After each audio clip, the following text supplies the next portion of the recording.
Alright, what's up my dudes? I have some amazing content for you guys today. I'm doing another super ultimate guide because you guys really like those videos.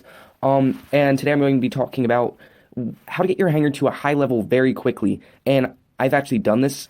Well, not to a high level, but I've gotten a good hanger and I know I can upgrade it quickly. So really, in short, it's all about just using everything to your ability, but I want to show you what those things are and how you can utilize them effectively. Alright, so at number one, we have ads and gold. So when you're in the lower leagues, usually you don't use gold on really anything unless you're buying something stupid, like a stupid purchase, like an aphid or something that's not really going to be viable in the higher leagues. So I recommend saving up your gold and using it towards something in the future, like speeding up an upgrade. And really, that's what you do. And if you do that, you can easily, like for the daily rewards, you can get like 60, 70 gold per day, and then you can get like 30 just for matches. So, you can earn 100 gold a day. It's not that hard, but like if you're doing 10 over the course of 10 days, which is a little bit over a week, well, that's going to be 1,000 gold, and you can actually speed up a 7-day upgrade. I recommend using longer upgrades to speed up gold for, because those actually don't take as much gold per hour if you do the math. But you can do whatever you want. Oh wait, I forgot about ads. Also ads, a lot of people like to use them towards chests and stuff like that. It doesn't make sense to me. Use it for the 20-minute reduction, and if you do that, if you play, let's say, you play for 2.5 hours per day and at a rate of 8 battles. That's about mine. If you're doing Beacon Rush, that's 20 battles and that's 20-minute reductions. Plus you get like 5 at the end of each day. So that's 25 ads you can watch. And then if you do the math, that adds up to like it's over 8 hours. So you've just reduced your upgrade times by 8 hours each day, and it's really great. And in this current economy, the economy's not the best, but they definitely in this 4.7 update have fixed it. I think it's fair now, actually. But, the upgrades are still long, like at some of the longer ones, they're still 198 hours. So if you can do whatever you can to reduce those, it's perfect. Number two, use your upgrades wisely. Don't MK2 out a Griffin. Some people are very stupid with this, and they just go and upgrade random bots that aren't even meta bots just because, they're easy upgrades. That doesn't make sense, because you're not going to use that in the Champion League unless you're like trying to be stupid. You're not going to actually be very good in the Champion League if you have a Griffin, like 5 Griffins. That's not going to work for you. You need component bots. Currently, I'm getting along with just an average hanger level of 8.5, but the reason why is because I have component bots, and that's what component bots and weapons, and that's what really gets you along there.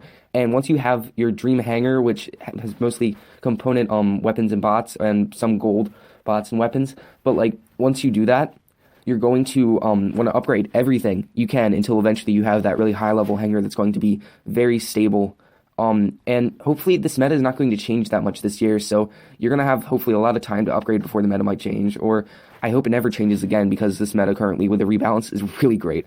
And number three, grind. Grinding is what's really going to get you to that high level, because in order to get these upgrades, it's going to take you a ton of silver, and some people get frustrated with that, but honestly, it's whatever. It's a 3-hour. If you have to play for 2.5 hours per day, it's whatever.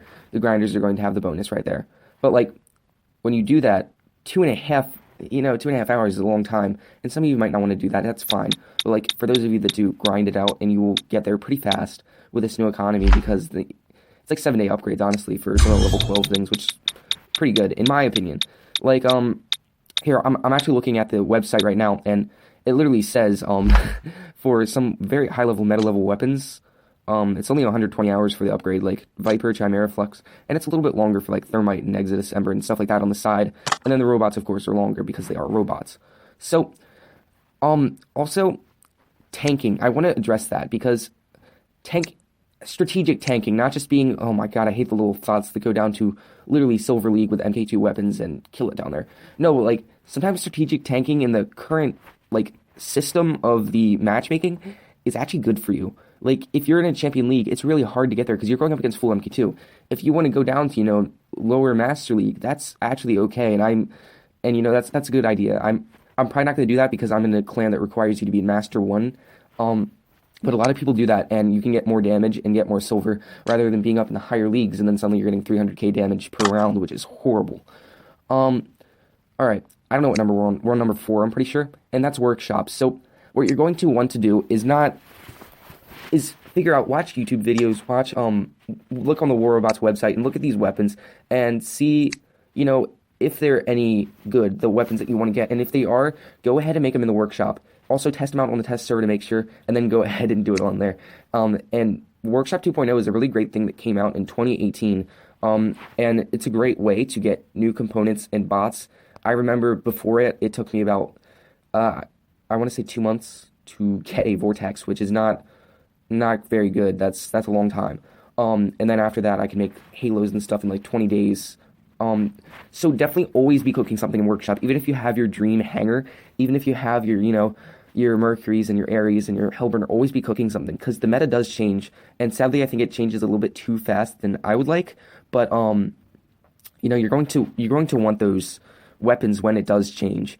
So let's say this Scourge suddenly becomes very powerful, and it still is very powerful to this day, but becomes OP. You're going to be wanting to like have one or something.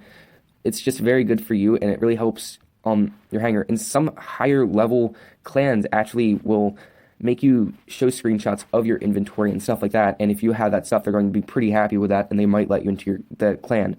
I was actually talking with my clan leader a couple weeks ago. I've not been squadding too much in my clan. I should probably squad more. It's just I don't have high enough bots that when I'm going with them, we're going up against full squads getting destroyed.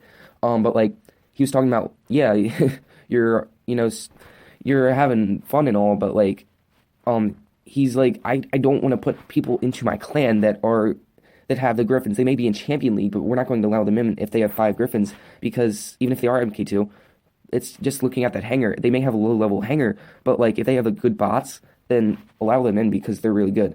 And that really makes sense to me, honestly. So I hope you guys really like this video.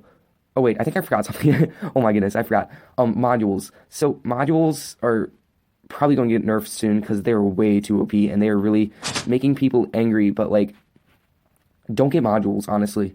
Just get that 1 or 2% module, whatever, and don't upgrade them until you have that level 12 or even MK2 hangar, because it, when you're upgrading those, you're getting like 2% boost every 48 hours, and it's 40 million silver. That's a ton of silver. I did the math. If you're going to have five hangar slots for if you're going to have 5 hangars and then 5 slots on each of those with 3 pass modules for each bot, it's going to cost you around 15 billion silver to upgrade all of your modules, and even then, it's only going to be like a 30% boost for like attack or just damage. So don't really upgrade your modules. Even if you have Last Stand, they're really expensive to buy, and you could spend that 5,000 gold on something much more worthwhile, like you could spend that on 5 upgrades, 5 7-day upgrades, so you could speed up upgrades by 35 days, or you could just get a Last Stand module for a bot, which doesn't really make sense to me. So don't do that unless you have really high level hangar that just makes sense to go to that and get modules. And also, using your upgrades effectively